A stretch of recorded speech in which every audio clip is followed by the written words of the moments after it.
Bienvenue à toi dans cette nouvelle vidéo. Dans cette vidéo, je vais te présenter le site concernant l'expert comptable Dougs. Donc, il faut savoir que c'est l'expert comptable que j'ai choisi pour ma SASU. Donc voilà, je te le présente, comment ça fonctionne, etc. Là, on arrive directement sur les prix. Je vais te parler un peu de ça. Et puis voilà, je vais te montrer un peu l'envers du décor de mon côté. Peut-être que ça te donnera envie de le prendre, ou peut-être pas, mais au moins, tu as quelqu'un qui te montre vraiment l'envers du décor à l'intérieur, tout simplement. Donc voilà, il faut savoir que Dougs, c'est un expert comptable en ligne essentiellement, donc 100% en ligne, il n'y a pas de rencontre physique. Du moins, peut-être je ne suis pas au courant, mais je crois que c'est 100% en ligne. Concernant l'accompagnement, j'ai déjà pris 2 rendez-vous alors que je viens seulement de souscrire en fait. C'est ça qui est bien, c'est que à tout moment, tu peux profiter de prendre un rendez-vous téléphonique de 25 minutes. C'est pas mal. C'est pas mal parce que si tu veux, tu as un calendrier, et tu choisis ta disponibilité selon les disponibilités que eux ils ont de leur côté. Et puis après, dès que tu as une question, voilà, tu prends, on t'appelle, ils répondent à tes questions, il n'y a pas de problème. J'ai posé des questions assez poussées quand même. Franchement, c'était des questions assez compliquées et j'ai pas eu de soucis par rapport à ça. Les questions que j'ai posées, ça a été quoi? Ça a été notamment savoir si c'était préférable d'investir avec ma société ou d'investir en nom propre. Si tous les mois je veux mettre de l'argent en bourse, si tous les mois je veux prêter de l'argent à d'autres entreprises par exemple. Voilà, ils m'ont dit que c'était préférable, je te réponds direct dans cette vidéo parce que peut-être que ça pourrait t'intéresser, c'était préférable de faire des investissements en nom propre, donc moi-même, parce qu'en fait si tu veux, si je l'investis avec la société, si je mets un billet en bourse tous les mois avec ma société ou si je prête de l'argent ou peu importe, bah en fait ça va passer par l'IS, ça va passer par la rémunération et au final je vais me faire niquer entre guillemets. Donc c'est beaucoup mieux d'investir en nom propre et de pas le faire avec la société. C'est des questions comme ça que j'ai posées. Après j'ai posé une autre question, si je voulais acheter, est-ce que c'était intéressant de créer une immobilisation avec ma société? Est-ce que j'allais pas être impacté avec le fait que sur ma SASU en fait j'ai choisi de faire de la vente? Parce qu'à côté, je voulais faire de la location et ils m'ont dit que voilà, il n'y avait pas de souci, je pouvais acheter.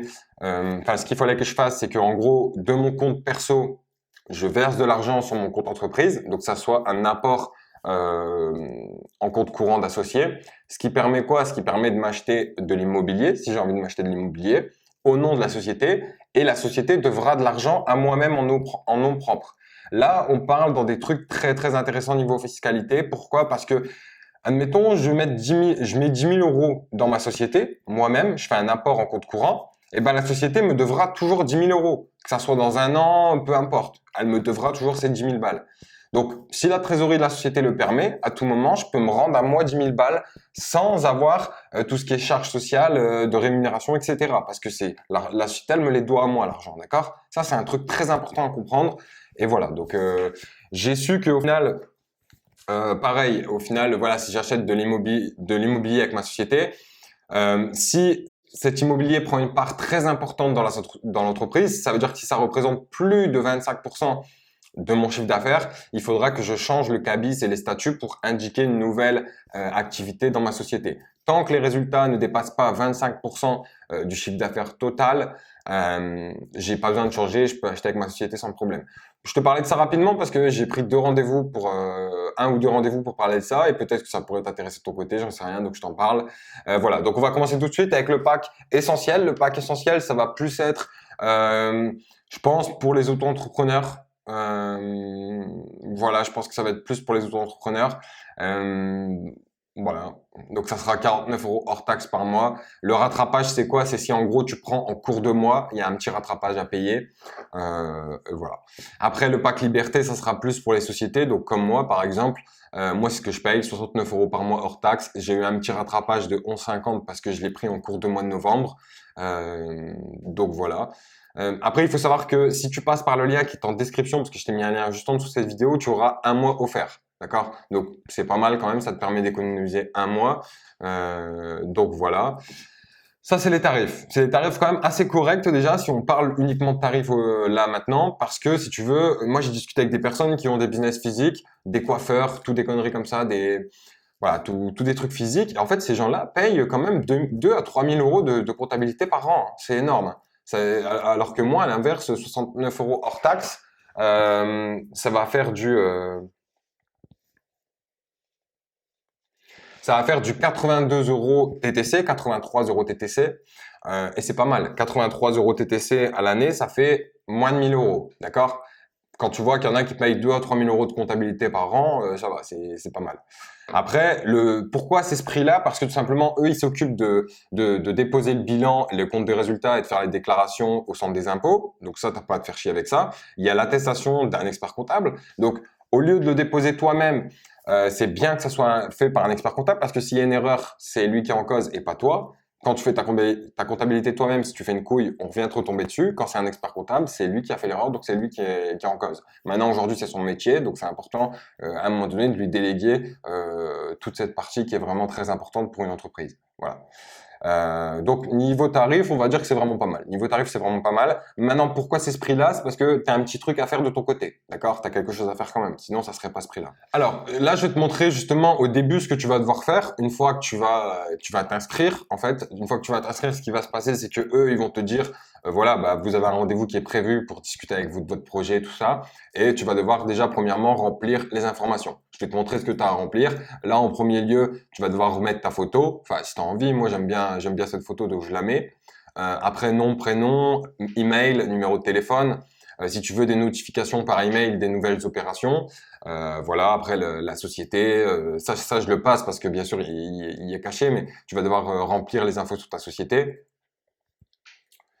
Voilà, tu vas devoir ici mettre ton cabis, les statuts de ta société, un site internet si tu en veux le mettre. Ensuite, la TVA. Et c'est là où je disais que c'était important d'indiquer à ton comptable si tu es en franchise de base de TVA ou pas. Et le mettre en fait pour les prévenir. La date d'immatriculation. Donc, quand est-ce que ça a été immatriculé. Ensuite, l'IBAN de télérèglement des impôts. Voilà. Ensuite, tu vas devoir mettre la date de l'exercice. Si tu commences ton exercice, voilà, à telle date et à quelle date tu le termines, le premier exercice. Après, si c'est le premier exercice, voilà, tu vas devoir l'indiquer. Ceci est mon premier exercice avec cette société. Si tu as ton deuxième exercice, tu l'indiqueras également. Donc voilà. Ensuite, êtes-vous assimilé salarié ou avez-vous des salariés? Moi non, mais si tu en as, tu peux cocher oui, tout simplement. Ensuite, personne liée à l'entreprise, bah, c'est moi, président associé, associé similaire. Assimilé à salarié. Voilà. Véhicule, si tu en as un, il faudra le mettre. Ça peut être intéressant pour déduire quelques frais. Après, il faut savoir que voilà, tous ceux qui taffent en ligne, qui font des formations, qui font du commerce et tout en ligne, on peut pas déduire grand-chose, hein, parce que de base, normalement, en ligne, tu ne dois pas prendre ta voiture tous les 5 minutes pour aller faire des trucs. Après, si c'est des trucs où tu dois aller chercher des marchandises et tu as de la route à faire ou rencontrer quelqu'un, un associé, tout ce que tu veux, oui. Mais en général, c'est quand même faible les frais de véhicule quand tu travailles en ligne. Voilà. Après, ce que j'aime bien aussi, c'est que tu pourras synchroniser tous tes comptes bancaires. Donc là, moi, j'ai mon compte Conto qui est synchronisé dessus. J'ai ouvert un nouveau compte PayPal pour ma SASU et j'ai ouvert un nouveau compte Stripe pour ma SASU également. Donc là, j'ai pu mettre les 3 comptes. Comme ça, dès qu'il y a des revenus sur PayPal et Stripe que je vais faire ou que je vais payer avec ça, si j'ai des trucs à payer dessus, ça va directement se détecter. Donc voilà, tu as plusieurs comptes que tu peux synchroniser ici. Donc derrière, l'abonnement, on en a déjà parlé. L'abonnement, je t'en ai parlé au tout début. Donc ça sera ici. Tu auras ta facture que tu pourras... la facture va se mettre ici en réalité. Tu pourras la télécharger après. Donc là, voilà, tu as juste à indiquer tes informations de paiement pour que ça soit payé. Ils vont te donner une lettre de mission, très important, à garder de ton côté dans ton dossier qui concerne la SASU ou ton autre type d'entreprise, mais bien ça dans ton dossier, c'est important. La lettre de mission, ça permet quoi? Ça permet de valider le fait qu'eux, ils puissent t'apporter du conseil et que toi, tu es d'accord pour avoir un contrat avec eux. Faut savoir que le contrat, tu peux le résilier à tout moment, il n'y a pas de problème. Voilà, si dans 1 mois ou 2 mois, tu en auras le cul, tu t'en vas, tu résilies le contrat, tu arrêtes de payer. Donc voilà, il n'y a rien qui te lie à eux, c'est juste que la lettre de mission et de signer, ça te permet qu'en gros, eux, ils t'apportent le conseil nécessaire. Et crois-moi, le conseil, c'est très important parce qu'à tout moment, tu peux avoir une question d'ordre de fiscalité ou autre qui pourrait être très intéressante pour l'évolution de ton business. Voilà. Donc là, j'ai vu avec toi, en gros, comment ça marchait pour la configuration. Une fois que tu as fait tout ça, et ben après, c'est tout, c'est parti. Je vais te montrer comment ça se passe au niveau performance et comptabilité, comment ça se passe. Et puis voilà. Donc là, on va passer dans la performance. Donc la performance, c'est quoi? C'est l'exercice depuis quand il a commencé à aujourd'hui. Par exemple, ça va te montrer ton chiffre d'affaires. ça va te montrer les charges que tu as et le résultat d'exploitation. Donc ça, c'est pas mal parce que directement, en un coup d'œil, tu sais où tu te situes, tu sais combien de JS tu peux avoir à payer ou si tu n'as pas de JS à payer que tu es en négatif, tu sais combien tu vas pouvoir reporter sur la prochaine année. Ça, c'est très bien d'avoir ça directement. Le chiffre d'affaires, je vais t'expliquer pourquoi c'est écrit zéro parce qu'au final, il n'y a pas zéro de chiffre d'affaires, mais c'est parce qu'en fait, ils ont un système fait exprès pour les vendeurs Amazon, si tu veux. Donc là, on commence à toucher vraiment le sérieux, le concret, et ça fait plaisir parce que c'est compliqué de trouver un expert comptable qui s'y connaît e-commerce, un expert comptable qui s'y connaît business en ligne et tout, c'est chaud. C'est chaud parce qu'aujourd'hui, ils sont beaucoup fermés, les experts comptables, je trouve. Il y en a beaucoup qui sont toujours avec des maçons, des boulangers, etc., etc. Mais il y en a pas il y en a pas beaucoup qui sont vraiment bons dans tout ce qui est business en ligne, qui ont vraiment mis les mains dans le futur, parce qu'au final, on est vraiment dans aujourd'hui, dans le futur, tout ce qui est business en ligne. Donc, à un moment donné, voilà, il faut trouver un expert comptable qui ose mettre les mains, qui connaît un peu le domaine. Et ce que j'aime bien aussi, c'est que comme j'étais au téléphone avec eux, si tu veux, ils m'ont dit qu'ils avaient des trois comptables, trois comptables qui touchaient bien Amazon. Donc voilà, si j'ai un problème à tout moment, je peux demander à un comptable qui s'y connaît bien Amazon depuis 3 ans et il s'occupe de mecs qui font du Amazon FBA. Donc voilà, donc ça c'est quand même pas mal, c'est rassurant. Tu vois, si j'ai un truc à savoir sur Amazon, le mec il connaît son métier et ça fait plaisir. Donc voilà, et pourquoi il y a 0 € de chiffre d'affaires? Comme je te disais, c'est parce qu'en fait, si tu as un virement d'Amazon par exemple le 14 novembre, tu vois, j'ai eu quelques virements d'Amazon. Pourquoi c'est pas mis? Parce que derrière, on va faire une ventilation. Derrière, à la fin du mois, donc au 30 novembre, je vais pouvoir, si tu veux, insérer les frais. Donc, je vais insérer les différents frais, les frais publicité, les frais de vente, de commission, etc., etc. D'accord? Et une fois que ça sera ventilé, eh ben, le chiffre d'affaires va se mettre en place tout seul. D'accord? C'est pour ça que là, ça indique à 0 en réalité. Donc derrière, quand tu descends, c'est pareil, c'est pas mal. Ça te permet d'avoir un petit graphique des frais de fonctionnement, des achats, le chiffre d'affaires où tu en es actuellement, la marge, tout ce que tu veux, derrière le solde de ton compte.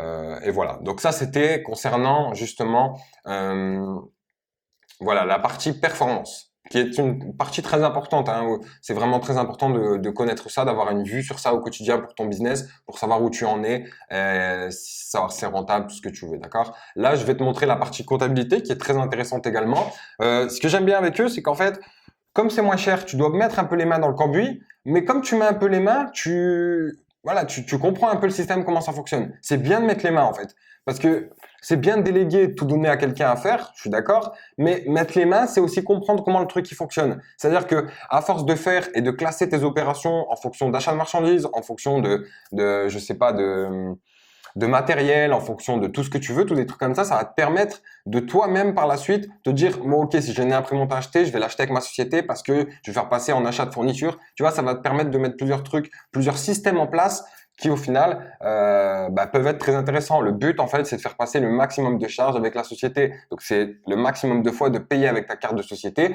Maintenant, attention, il faut que tout ça soit en rapport avec l'activité de l'entreprise. Mais justement, le faire toi-même, catégoriser toi-même, ça te permet de bien comprendre ce que tu peux faire par la suite dès que tu as un achat à faire. Là, tout de suite, on va passer dans l'onglet comptabilité et je vais te montrer comment tout ça, ça marche. Donc, ce que tu dois faire, c'est que tous les jours, entre guillemets, hein, tous les jours, tu peux y aller peut-être 2 à 3 fois par semaine, tu vas devoir catégoriser tes opérations. Faut pas laisser les opérations, faut pas les laisser trop longtemps. En fait, faut le faire quand même assez rapidement. Ce qu'il faut comprendre là-dedans, c'est que en réalité,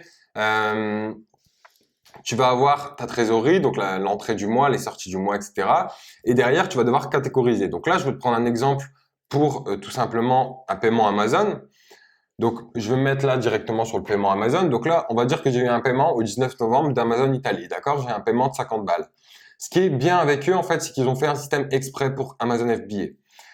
Donc voilà, ça, tu as juste à le demander, tu envoies un message au support, tu leur dis que tu voudrais le module e-commerce Amazon FBA, ils vont te le mettre directement. Et qu'est-ce que ça permet? Ça permet tout simplement que ici, tu vois, tu as juste à sélectionner encaissement, donc encaissement e-commerce. Voilà, encaissement e-commerce. Derrière, cette vente a été effectuée via... Et là, voilà. Et là, tu choisis sur quelle plateforme a été faite la vente, en fait, si tu veux. Donc là, je vais mettre Amazon. Et tu vois, tu as tout ça en Amazon. Si tu as des ventes en République tchèque, tu le sélectionnes. Amazon République tchèque, etc., etc. C'est vraiment, vraiment pas mal, hein, franchement. Et là, les ventes ont été effectuées sur l'Allemagne. Donc, je mets Amazon Allemagne. Voilà. Donc voilà, ça, ils vont le savoir que ça vient d'Amazon Allemagne. Après, je fais valider. Donc ensuite, Amazon Italie, pareil, je choisis tout simplement de quel Amazon ça vient, Amazon Italie, et je valide. D'accord? Après, ce que ça permet, c'est que toutes ces opérations-là vont se ventiler et à la fin du mois, c'est des opérations qui vont revenir et où je vais pouvoir mettre dans chaque opération combien j'ai eu de frais FBA pour Amazon Allemagne, combien j'ai eu de frais de publicité, combien j'ai eu de frais de commission Amazon et ça va se déduire tout seul. En fait, après, il y a une sorte de ventilation qui se met en place et puis voilà. Et derrière, par exemple, là, je vais te montrer quelque chose. Par exemple, au 18 novembre, j'ai eu des frais bancaires. C'est-à-dire qu'en fait, j'ai payé avec ma carte bancaire à l'étranger, donc j'ai eu des frais pour Conto. Et ben là, j'ai juste à choisir la catégorie, si tu veux. Voilà, tu as plusieurs catégories. Par exemple, si je mets frais, tu vois, il va me sortir tous les frais. Frais d'emballage, frais de publicité et référencement, honoraires, frais de transport e-commerce, tout ce que tu veux. Tu vois, tu as vraiment pas mal de trucs. Et moi, bien sûr, pour ça, ça va être des frais bancaires. Parce que voilà, c'est des frais bancaires par rapport à la carte que j'ai payée en dollars. Donc voilà. Et après, tu as juste à valider ces frais bancaires et boum. Voilà. D'accord? C'est super simple. Derrière, en déclaration, c'est ce que tu vas avoir dès qu'ils vont faire les déclarations qu'il faut, parce qu'ils vont s'occuper de faire les déclarations 2033, etc. Tout ce qu'il faut. Tu vas retrouver ça ici. C'est pour ça que pour l'instant, j'en ai pas. Immobilisation, c'est où tu vas retrouver tous les achats que tu vas faire avec ton entreprise. Par exemple, si c'est des achats qui dépassent 300 euros, je crois, ou 500 euros, ça sera considéré comme une immobilisation.